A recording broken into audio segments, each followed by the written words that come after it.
দলৰ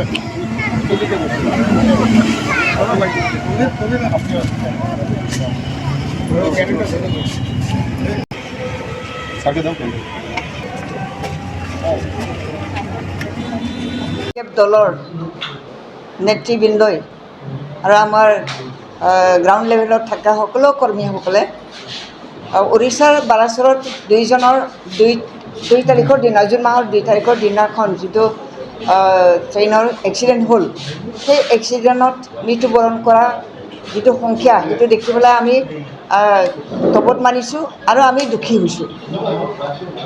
যিসকল সেই এক্সিডেণ্টত মৃত্যুবৰণ কৰিছে তেওঁলোকৰ আত্মা যাতে স্বৰ্গত শান্তি লাভ কৰিব পাৰে, তাৰ কাৰণে আমি ভগৱানৰ ওচৰত প্ৰাৰ্থনা জনাইছোঁ। আজি এইটোৱে আমাৰ মুখ্য লক্ষ্য। আজি আমাৰ BPF দলে আমাৰ বাঙালী চেলে, আমাৰ ডিষ্ট্ৰিক্ট বাঙালী চেলে তেওঁলোকৰ উদ্যোগত আমি এই প্ৰগ্ৰামটো আয়োজন কৰিছোঁ। আমি বহুত দুখিত। আমাৰ ভাৰতবৰ্ষত ইয়াতকৈ ডাঙৰ এক্সিডেণ্ট হোৱা নাই। এইটোৱে প্ৰথম ডাঙৰ এক্সিডেণ্ট। সেই এক্সিডেণ্ট আৰু যাতে ভৱিষ্যতত নহয় তাৰ কাৰণে আমি ভগৱানৰ ওচৰত প্ৰাৰ্থনা জনাইছোঁ। আৰু যিসকল মৃত্যুবৰণ কৰিলে তেওঁলোকৰ আত্মীয়সকলে দুখত ভাগি পৰিছে, মৰ্মাহত হৈছে।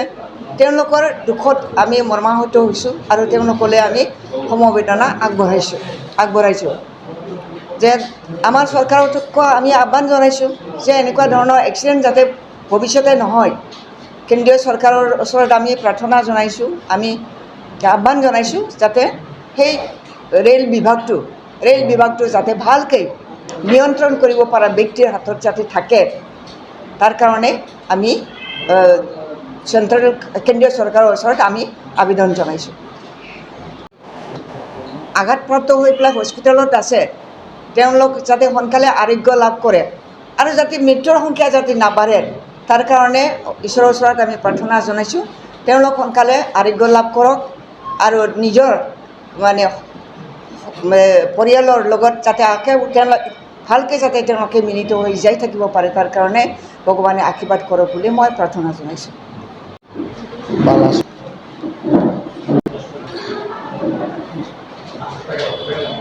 আন্তৰ্জাতিক পৰিৱেশ দিৱস,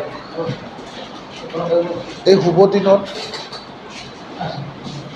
আজি আমি পৰিৱেশ ঠিক ৰাখিবৰ কাৰণে আজি সভা সমিতি বহু ঠাইত হৈছে আৰু আমিও BPF ৰাজনীতিক দল হিচাপে বহুতো ঠাইত গছ গছনি ৰোপণ আঁচনিত আমি যোগদান কৰিছোঁ আৰু আশা ৰাখিছোঁ এই পৰিৱেশ দিৱসত আমি সকলোৱে পৰিৱেশ ঠিক ৰাখিবৰ কাৰণে যিটো গছ গছনি ৰোপণ কৰিছোঁ, ৰোপণ কৰাৰ লগতে তাক বচাই ৰখাৰ আৰু জীয়াই ৰখাৰ কাৰণে দায়িত্ব সহকাৰে চবেই কাম কৰিব, এইখিনি আমি আহ্বান কৰিছোঁ। আৰু আজিৰ এই পবিত্ৰ দিনতেই 2 জুনত হোৱা উৰিষ্যাৰ বালাসৰত যিটো ৰেল দুৰ্ঘটনা, এই দুৰ্ঘটনাত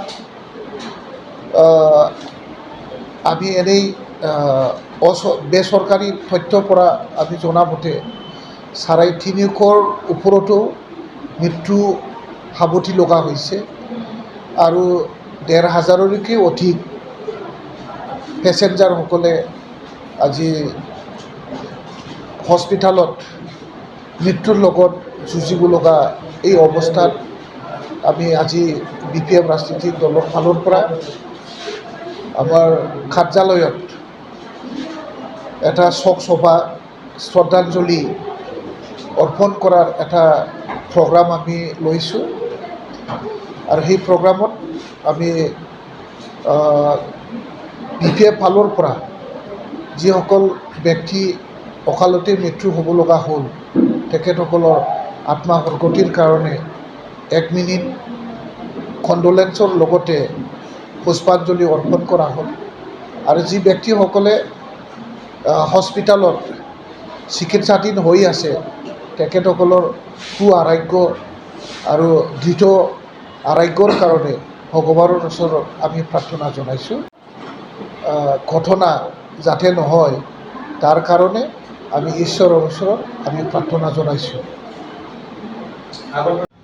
আজি আমি কোকৰাঝাৰ BPF কেন্দ্ৰীয় যোনটো কাৰ্যালয়, সেই কাৰ্যালয়ত আমি বিগত 2 জুন 2023 তাৰিখে উৰিষ্যাৰ বালাসৰ অঞ্চলত যি মৰ্মান্তিক ৰেল দুৰ্ঘটনা হৈ গ'ল, তাতে প্ৰায় 300ৰো অধিক অকাল মৃত্যুবৰণ কৰিবলগীয়া হ'ল। তেখেতৰ বিদেহী আত্মাৰ চিৰ শান্তিৰ কাৰণে আজিৰ এই শ্ৰদ্ধাঞ্জলি প্ৰগ্ৰাম। লগতে আমাৰ ইয়াতে আমি ছ'চিয়েল মিডিয়াৰ মাধ্যমত পোৱা প্ৰায় 1300ৰো ওপৰত আহতসকল আছিল। তেখেতৰ দ্ৰুত আৰোগ্য আমি ঈশ্বৰৰ আগত কামনা কৰিছোঁ। আজি আমাৰ এই পৰিচালনাটো কোকৰাঝাৰ জিলা কমিটি বেংগলী চেল BPF তৰফৰ পৰা কৰা হৈছে। আমাৰ ইয়াতে উপস্থিত আছিল আমাৰ BPF চেণ্ট্ৰেল কমিটিৰ সাধাৰণ সম্পাদক, লগতে সভাপতি মহাশয়। উপস্থিত আছিল আমাৰ জ্যেষ্ঠ নেত্ৰী প্ৰমীলা বাইদেউ ডাঙৰীয়ানী মহাশয়া। এইখিনিয়ে। जिसे थाखोआव मुं थिसननो गोनां फरायसाफोरनि थाखाय मोनसे गोनां फोसावथाय। क'क्राझार दा रिलेटिभ पाब्लिक स्कुलाव थाखो 10 सिम मुं थिसननाया सोलिगासिनो। साइन्स आरो आर्ट्स मोन्नैबो आयदायाव थाखो 10 नि मुं थिसननाया सोलिगासिनो। मुं थिसननायजोंनो लोगोसे साइन्स आयदानि फरायसाफोरनो स्कलारशिप टेस्टनि सुबिदा होनाय जागोन। बेनि गेजेराव फरायसाफोरखौ टप 3 सायख'नाय जागोन। 75% आरो स्कलारशिप टेस्टनि काट अफ मार्क जागोन। टपार जानो हानाय फरायसाफोरा 100% स्कलारशिपनि सुबिदा मोननो हागोन। टपार फरायसाफोरनो क'क्राझार दा रिलेटिभ पाब्लिक स्कुला 2 बोसोरनि बेसेन नाङाजासे सोलोंथाइ लानो सुबिदा होगोन। फैगौ 13 मे खालि फुंनि 10 बाजिनिफ्राय 12 बाजिसिम स्कलारशिपनि टेस्टखौ लानाय जागोन। आबुं मिन्थिनो थाखाय 7086401137 नङाब्ला 9435704380 जानबुं अनजिमा आरो relativpublicschool@gmail.com आवबो जगाजग खालामनो हागोन।